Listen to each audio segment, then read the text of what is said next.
What in the world is going on in Seattle? Everyone expected the Seahawks to be one of the worst teams in the NFL this season. In the offseason, they literally traded away Russell Wilson and released Bobby Wagner. Those were arguably the two best players on the team. Pete Carroll then decided to not start the youngster Drew Lock in favor of veteran Geno Smith. What was the upside? What was the point? Well, we were all wrong. Through 5 weeks, Geno Smith is the highest graded quarterback in the league, according to PFF. The Seahawks are 2-3, and if the defense was even slightly okay-ish, Seattle would be much better. We knew what Geno was. At least we thought we did. He was a backup NFL quarterback. He wasn't supposed to be good enough to be a solid starter, but it turns out that that's maybe not true. I have no idea what Geno did this offseason, but whatever he did, it worked. There are a lot of times when a quarterback plays well, or at least gets a lot of credit, and it's all kind of just a lie.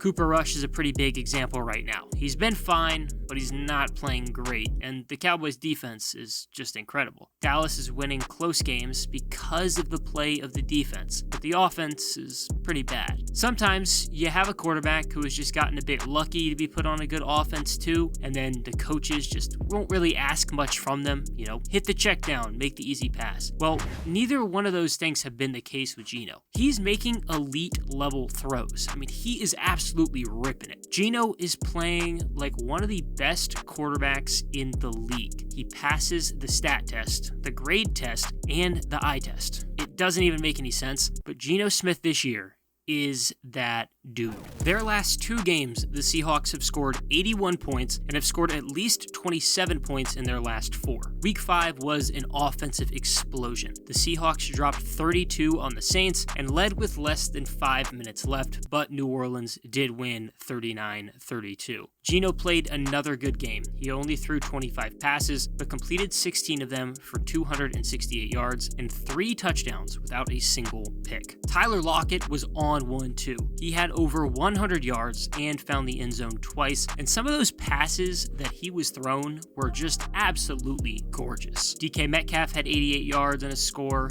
and the run game was pretty good. Kenneth Walker actually ended up seeing a lot of playtime because unfortunately Rashad Penny went down with a broken leg. He's going to be out for the rest of the season, and you really do have to feel bad for him. Penny has looked pretty good, but now they have to turn and see what the second round pick can do. Week 4 was even more of an offensive gem. 48-45 Seahawks over the Lions. Clearly, defense was optional, but it was a very fun game. Geno passed for 320 and threw 2 touchdowns. He even made a big impact on the ground with 49 yards and a touchdown. The offense was just clicking. Rashad Penny rushed for $150 and scored twice. DK had almost $150 through the air. Lockett had over 90 yards. Everything was just working for the Seahawks. And it was pretty needed because Seattle had lost 2 straight coming in. The Falcons beat Seattle 27-23 in week 3, and what was really the worst game of the season for Geno, I think, he ended up throwing the ball 44 times, 32 completed for 325 yards and 2 touchdowns. He did also throw 1 interception. The week before, Geno didn't even throw a touchdown, but he did throw an interception. He only had 197 yards, and the Seahawks ended up getting blown out by the 49ers 27-7.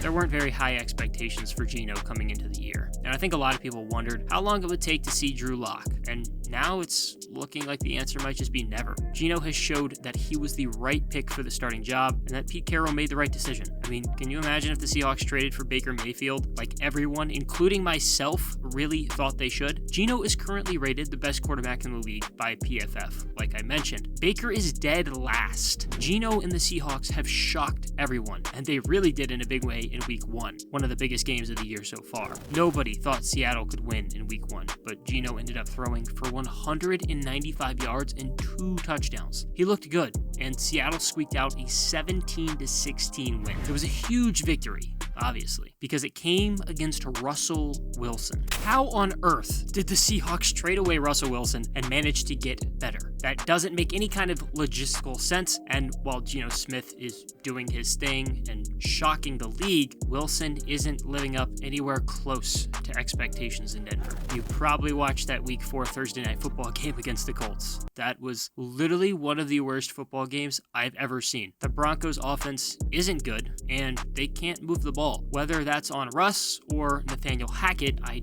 don't know, but I do know that it's bad. It's very clearly looking like the Seahawks may have actually won that trade. Seattle got a haul for Russ in a fourth. The Seahawks received 2 firsts, a second, a fifth, Drew Lock, Noah Fant, and Shelby Harris. Not to mention, the Broncos locked up Wilson to a 5-year, $245 million extension that's going to keep him in Denver through the 2028 season. Yes, 2028. Russell Wilson is still going to be a $54.4 million cap hit in 2028. The Broncos mortgaged their entire future for Russ, and it may have been a horrible decision. There is still time to figure it out, and I don't know. I think the Broncos will, but just what a great move for the Seahawks. Pete Carroll can talk about how much he believed in Geno Smith and expected all this and yeah, but there is no way he isn't shocked by the way Geno is playing. This has been such a wild ride, and it puts Seattle in a really bizarre spot.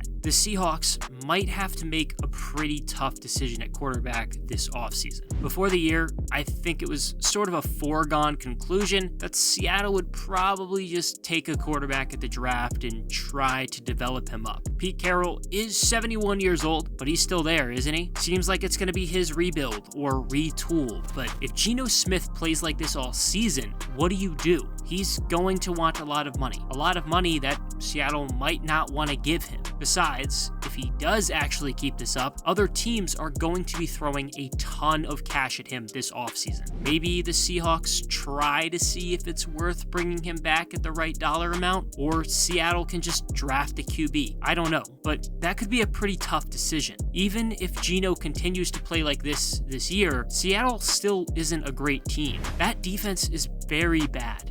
One of the worst in the league. Jamal Adams is out for the season with a knee injury, not really ideal. There just isn't a lot of talent on the defense, and it's been very obvious this year. The question becomes whether or not the Seahawks offense is good enough to keep them in games, and so far they have, with the exception of Week 2 against the Niners. Geno Smith does have very good players around him. DK Metcalf is a stud, and everyone knows that. Tyler Lockett is really the number 1 wide receiver, and while he surely isn't as fun to watch as DK, he might still be better. I think one of the biggest differences from this offense under Russell Wilson to Geno Smith has been the tight end position. Geno has relied a lot more on the tight ends, and they've been great. Will Disley has been a very good, reliable weapon, and former first-rounder Noah Fant is the guy right behind him. There are good players in Seattle, but the line hasn't even been very good. The run blocking has been some of the worst in the league, but it hasn't mattered. Rashad Penny was a beast before he went down, and now we are just going to have to wait and see how Kenneth Walker does. But even the pass blocking hasn't been in the top half of the league, but you never know it if you haven't been watching, because Geno Smith is getting rid of the ball fast, he's finding the open guy, and he's making great throws. Geno Smith has arguably been the biggest surprise this season in the NFL, and he may be well on his way to winning Comeback Player of the Year.